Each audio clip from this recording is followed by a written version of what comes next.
Hi there everybody, it's Lynnea here for ThermOWeb, and today I am using the Gnome for the Holidays craft kit along with the Festive Fall Add-On.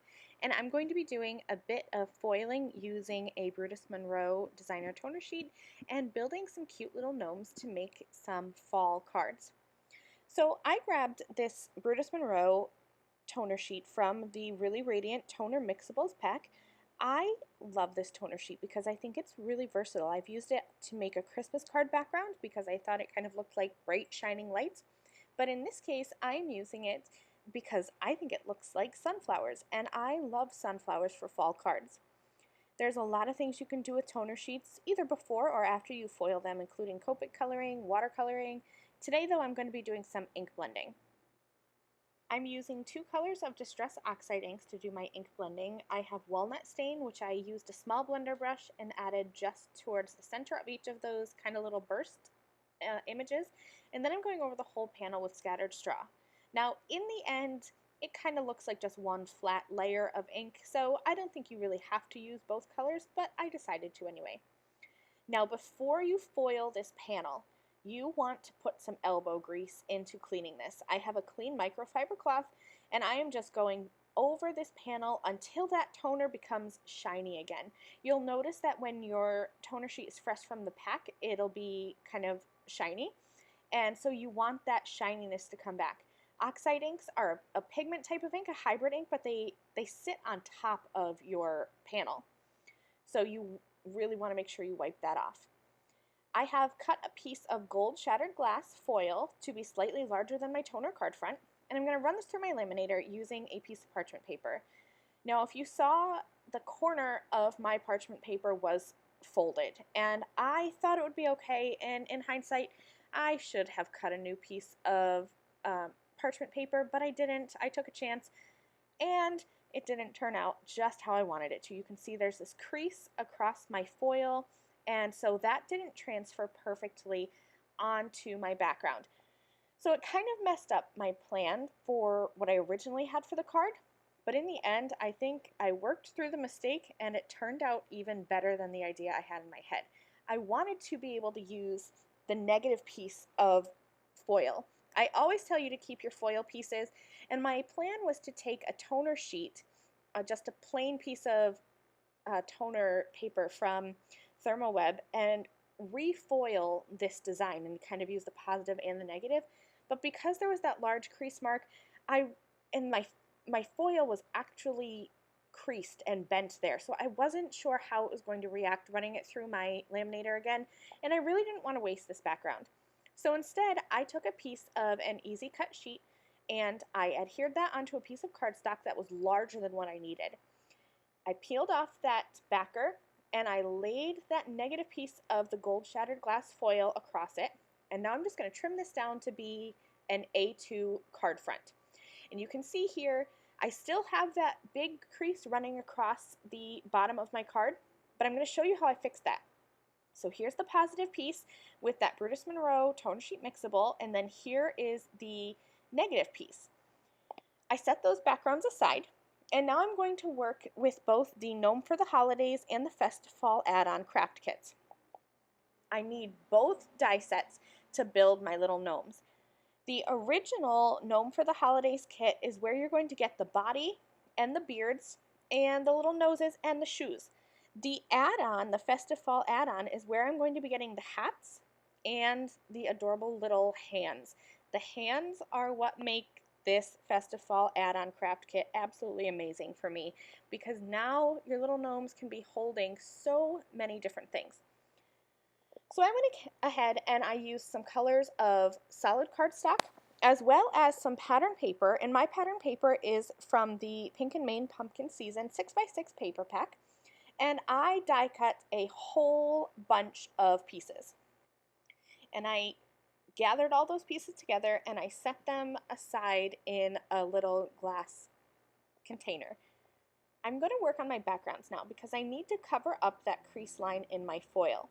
So I used a die from LGRS Creative. I used the In the Grass die, and I cut some green grassy hills.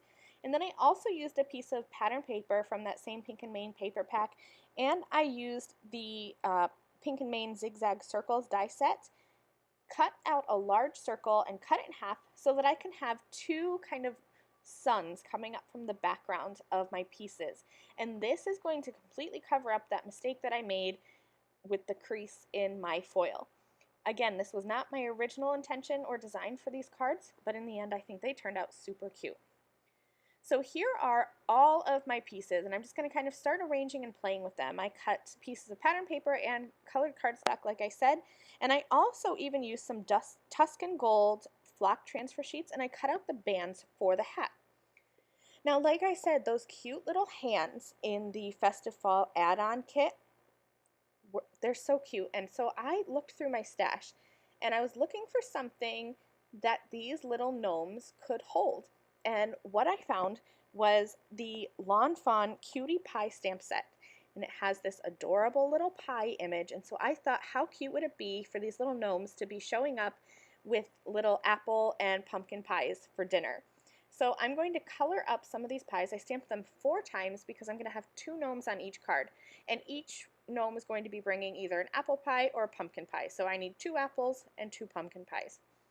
I'm just going to do some easy coat coloring here. I have E57 and E55 for the crust because I wanted the crust of the pie to be a bit darker. Then I'm going to head into E55, E53, and E51 for the pie itself.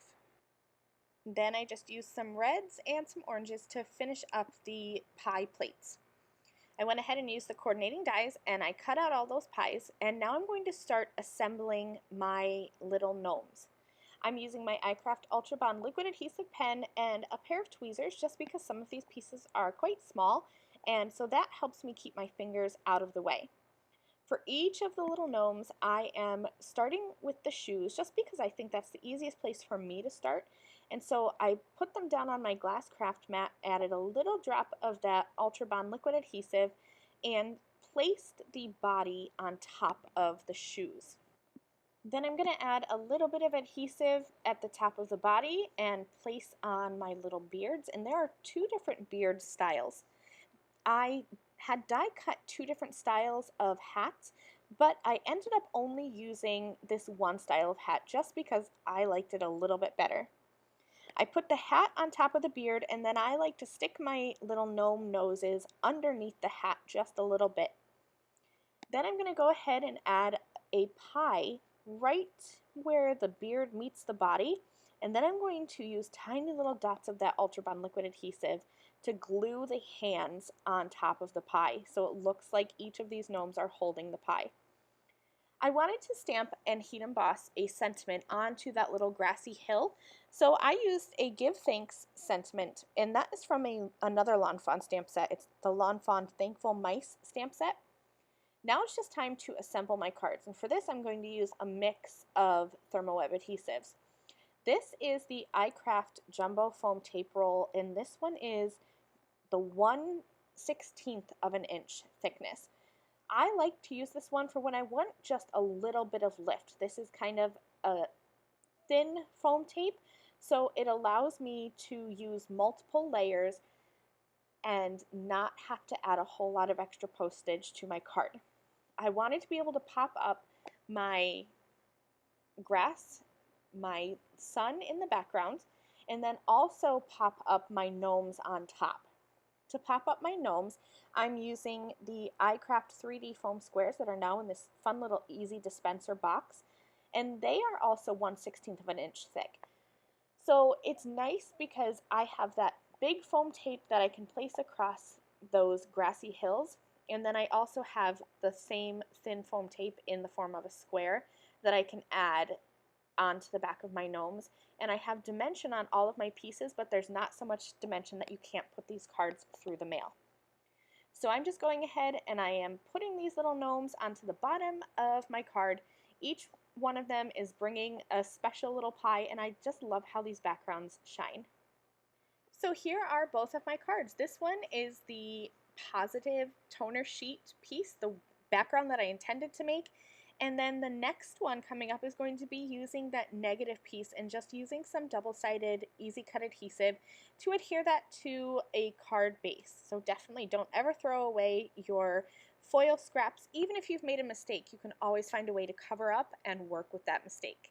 I hope these projects inspire you. Thanks so much for watching this video. The products I used are listed and linked in the video description below, and I'll see you soon. Bye!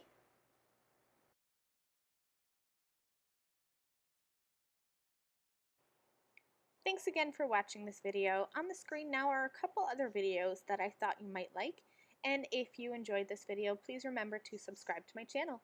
Thanks!